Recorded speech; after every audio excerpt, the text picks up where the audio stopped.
Good evening, everyone. Welcome to NTD Tonight. I'm David Lamb. I'm sitting in for David Zhang. Here's a preview of some of today's top stories. Today, former President Trump's hush money trial kicked off with jury selections. Google removes links to news publishers for some Californians. More on what the tech giant is testing. Nebraska lawmakers vote on restoring voting rights for newly released felons. First up, former President Trump's hush money trial kicked off today with jury selection. This after the judge previously denied Trump's attorney's request to delay the trial for the third time last Wednesday. Trump made a brief speech as he arrived at the New York courthouse. This is an assault on America. Nothing like this has ever happened before. There's never been anything like it. Every legal scholar said this case is nonsense. It should never have been brought. It doesn't deserve anything like this. There is no case, and they've said it. People that don't necessarily follow or like Donald Trump said this is an outrage that this case was brought. This is political persecution. Trump was charged last year with 34 felony counts of falsifying business records for his alleged role in a hush money scheme before the 2016 election. Trump has pleaded not guilty. A dozen jurors were selected after answering 42 questions from a questionnaire. The questionnaire reviewed the individual's work history, political affiliations, and what media they choose to watch and listen to. All jurors had to be Manhattan residents. Those 12 jurors now become the first Americans ever to sit in a criminal trial of a former president. This is only one of 4 criminal cases that Trump faces while being the presumptive 2024 GOP nominee. It may be the only case to face a jury before the election, and he could face jail time if convicted. Now, let's take a look at other top headlines. Tensions are high in the Middle East after Iran launched a direct aerial attack on Israel over the weekend. The White House says President Biden wants to see tensions de-escalate and doesn't want a wider war in the region. And just because Iran conducted this unprecedented attack, which we and our Israeli partners and other partners thwarted, doesn't mean that we should just accept a constant rising escalation in the region. The president's not going to accept that. He wants to see things de-escalate. And everything we're going to do from this point forward is going to be designed to continue to try to reach that outcome. Strength and wisdom need to be the same sides, the different sides of the same coin. I've been in close communication with counterparts in the region, and we will continue to do so in the hours and days ahead. We don't seek escalation, but we'll continue to support the defense of Israel and to protect our personnel in the region. Israel is weighing its response following the attack from Iran. The country's war cabinet met today after an earlier meeting last night. Israeli officials said the war cabinet favors retaliation, but was divided over the timing and scale of any such response. Biden has told Netanyahu the U.S. will not participate in any Israeli counteroffensive against Iran. The U.S., the U.K., France, Germany, Russia, China, as well as the European Union and the United Nations all called for restraint.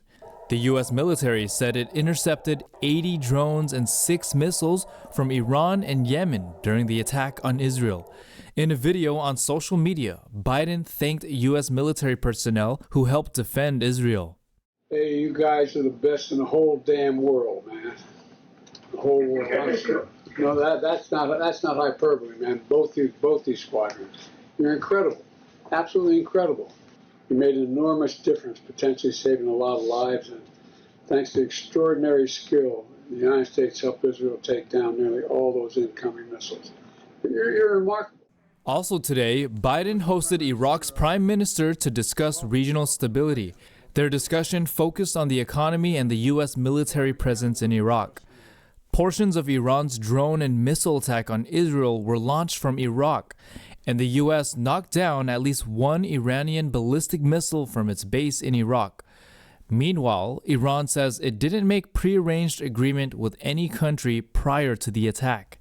Iran's foreign ministry says Tehran notified neighboring countries days in advance but didn't make any deals. Major media organizations are urging President Biden and former President Trump to hold debates before November's election. About a dozen organizations posted an open letter yesterday. The letter says general election debates have played a vital role in every presidential election of the past 50 years, going back to 1976. The letter also says that tens of millions have tuned in to watch the competition for the votes of American citizens. But this year, it's uncertain whether the two candidates will face off on a stage ahead of the election. Biden has not publicly commented to debating Trump, although he hasn't ruled it out. Trump has said he would debate Biden anytime, anywhere. The Associated Press, CBS News, CNN, Fox, ABC, NBC, PBS, NPR, and C-SPAN are among the media outlets that released the statement. The FBI is investigating the collapse of the Francis Scott Key Bridge in Baltimore last month. The bridge collapsed after a support tower was struck by the container ship Dolly, causing the bridge to fall into the Patapsco River on March 26. A spokesperson for the FBI's Baltimore field office said the agency is present aboard the cargo ship Dolly, conducting court-authorized law enforcement activity. The FBI is reportedly looking into whether or not the crew left the port while aware of major issues with the vessel, according to the Washington Post. The U.S. Coast Guard and Navy rescued 3 fishermen stranded for more than a week on a Pacific Ocean island over the weekend. They were spotted with the word "help" spelled on the island. 3 fishermen stranded on a desolate island in the Pacific for 9 days spelled help with palm fronds, aiding their rescue. The help sign was pretty visible. We could see it from a couple thousand feet up in the air. We noticed the island first, and then on the first circle, we were able to see the help sign. We were later able to tell that it was made out of palm fronds, but that was able to cue us in to those being the people that we needed to talk to. The U.S. Coast Guard says the 3 were rescued on April 9th in the Federated States of Micronesia, or about 3,700 miles southwest of Honolulu. The gentleman said that while they were fishing, they ran their boat into a coral reef and put a hole in the bottom of their vessel and started taking on water. The 3, along with their outboard motor, were returned about 100 miles near Chuuk State. Relatives of the 3 men made a distress call to military officials in Guam, saying the 3 hadn't returned after a fishing trip that began on Easter Sunday in their 20-foot skiff. The multi-agency search and rescue effort began, which spanned more than 78,000 square nautical miles. A Navy plane flying out of Japan got the breakthrough when they saw help in the sand on April 7th and confirmed the presence and condition of the 3 men. The aircraft dropped survival packages to sustain the fishermen until more help could arrive. The next day, a Coast Guard plane from Hawaii dropped a radio to the men. The Coast Guard arrived Tuesday and brought the men on board and returned them to Pulawat. Google recently removed links to news publishers for some Californians. The tech company says it's testing the waters if a new law becomes enacted that will require tech companies to pay a journalism usage fee to news outlets. Google is removing links to California news websites as part of a short-term test. It says it's only for a small percentage of California users.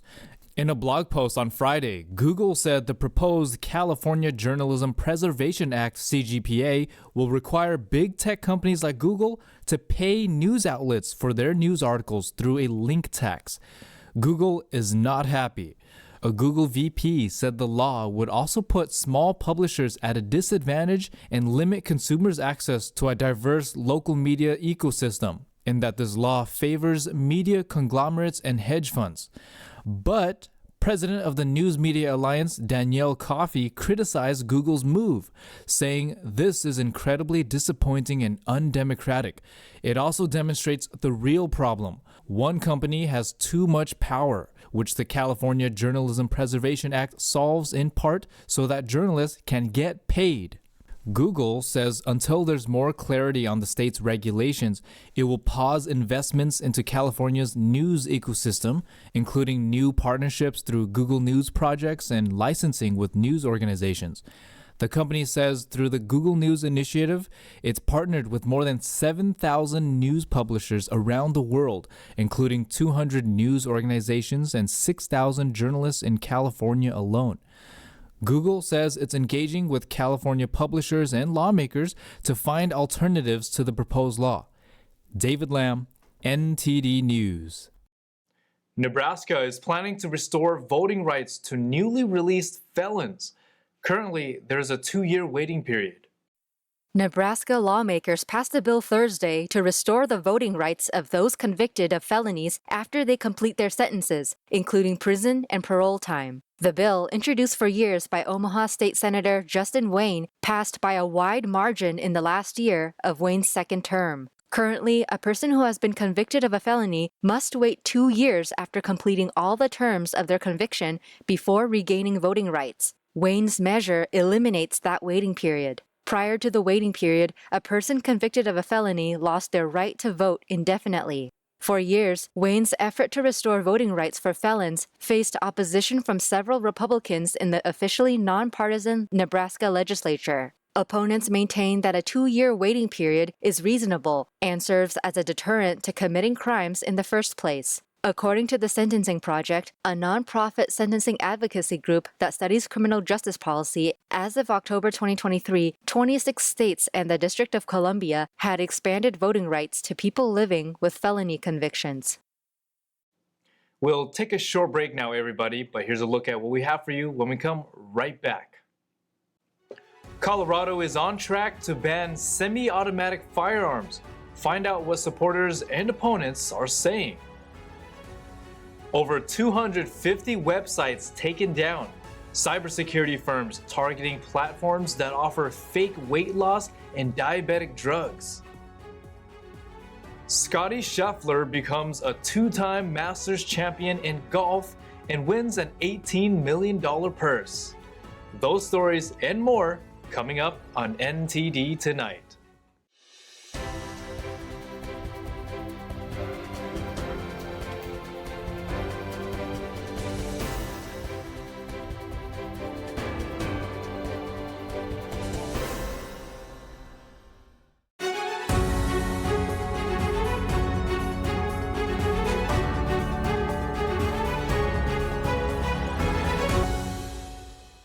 Welcome back to NTD Tonight. I'm your host, David Lamb. Colorado is on track to ban semi-automatic firearms. Supporters say it would help prevent more tragedies from gun violence. Opponents say the people who commit the crimes are mentally ill and need proper treatment. Colorado's Democratic-controlled House on Sunday passed a bill that would ban the sale and transfer of semi-automatic firearms. This is a major step for the legislation after a similar bill was quickly killed by Democrats last year. The bill, which passed on a 35-27 vote, is now on its way to the Democratic-led state Senate. If it passes there, it would bring Colorado in line with 10 other states, including California, New York, and Illinois, that prohibit semi-automatic guns. I was 2 years old when the shooting at Columbine happened, and adults who were in this room swore that, like the pin said, you would never forget. Where families begged you to remember people, you swore that none of them would be forgotten. And so I did some research on how this legislature has attempted to remember the victims. In fact, in case you don't know, the day after the Columbine shooting on the 21st of April, 1999, this House was set to debate gun legislation that would have liberalized the concealed carry regulations in the state of Colorado. Because of the massacre, the work was canceled for the day and the bill was PI'd. Republicans criticized the legislation, saying it violates the U.S. Constitution's Second Amendment. They argued that mental illness and people who do not value life, not guns, are the issues that should be addressed. They argued people with ill intent can use other weapons, such as knives, to harm others. I'm going to substitute some words. Mass shooting for mental health. Because really, as we've talked about in this chamber, it is not the hunk of metal that you hold in your hand. It is the will and the intent of the mentally deranged person who holds that, whatever it is, a knife in the case of Australia. In Boulder, it was a firearm. like these, but it didn't matter. That young man was mentally deranged and had serious issues.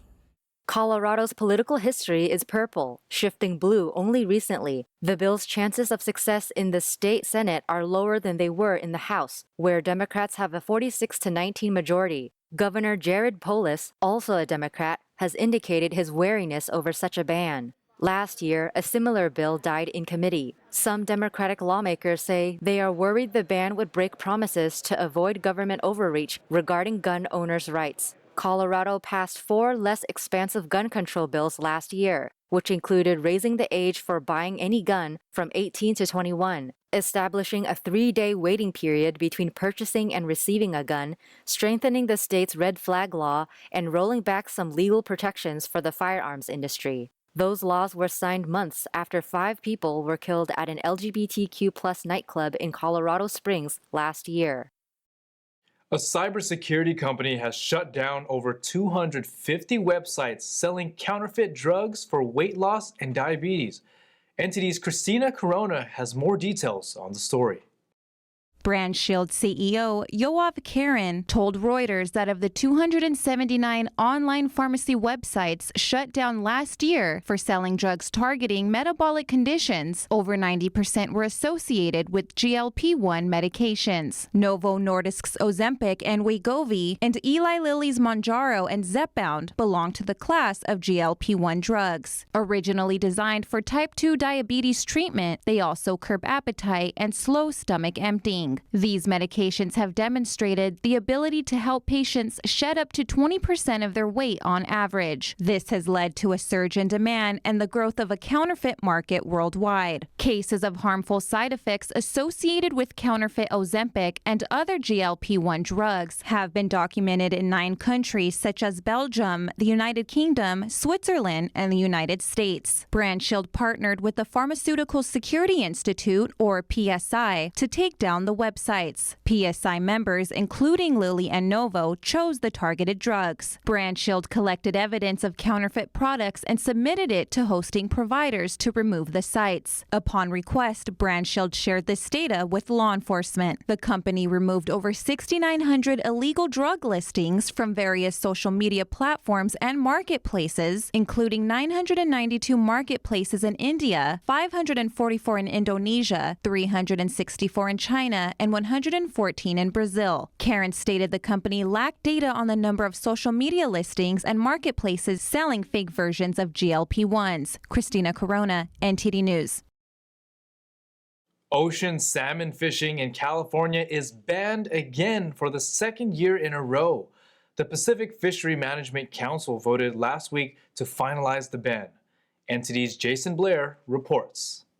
It's the 4th time in the state's history both commercial and recreational salmon fishing in California's oceans are banned for the 2024 season, following the same ban in 2023. The council, like in 2023, said the decision is due to the waning salmon population, which they say was caused by drought and water diversions, making the river flows become too warm and slow. This will again be a blow to the California's fishing industry, affecting tens of thousands of jobs. Scott Artis, the executive director for the Golden State Salmon Association, said in a statement, quote, "We can't sugarcoat it or lay the blame solely on drought. Governor Newsom's water policies are devastating the thousands of families that rely on salmon to pay their rent and mortgages, put food on the table, and keep their businesses afloat. It's simple. When the state's water policies kill all the baby salmon, 2 or 3 years later you don't get many returning adults. This is Governor Newsom's legacy." In a February report by the Fishery Council, around 6,100 king salmon returned to the Sacramento River to spawn, when the average between 1996 and 2005 was over 175,000. The council has also recommended that California ban river salmon fishing and is expected to vote on it within the coming weeks. Jason Blair, NTD News. Now onto sports, where Scottie Scheffler's triumph at Augusta National has crowned him as a 2-time Masters winner in the Golf Championship. NTD's Carlos Reyes has more on the story. At Augusta National, Scotty Scheffler secured his second green jacket in 3 years with a commanding 4-stroke victory over Ludwig Aberg. The competition saw Scheffler, Colin Morikawa, Max Homa, and debutant Ludwig Aberg in a tight battle at the top of the leaderboard. As they approached the turn, each golfer was neck and neck with tension rising. However, Scheffler quickly asserted his dominance with a string of impressive plays. A crucial birdie on the 8th hole propelled him into the lead, followed by a sensational approach on the 9th that left him with a tap-in birdie. A birdie is when a golfer completes a hole 1 stroke under par or 1 stroke less than the expected for a hole. Despite the infamous challenges of a men corner, Scheffler remained composed while his competitors faltered. His steady play and precise putting saw him extend his lead, leaving little doubt about the outcome. One of the defining moments came on the 10th hole where Scheffler's brilliant approach set up another birdie, further solidifying his lead.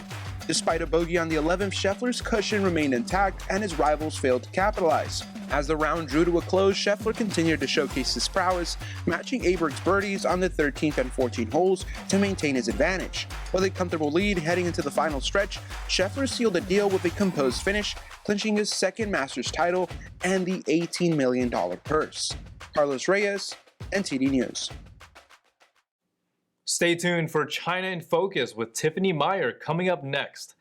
China reacting to Iran's drones and missiles attacks on Israel.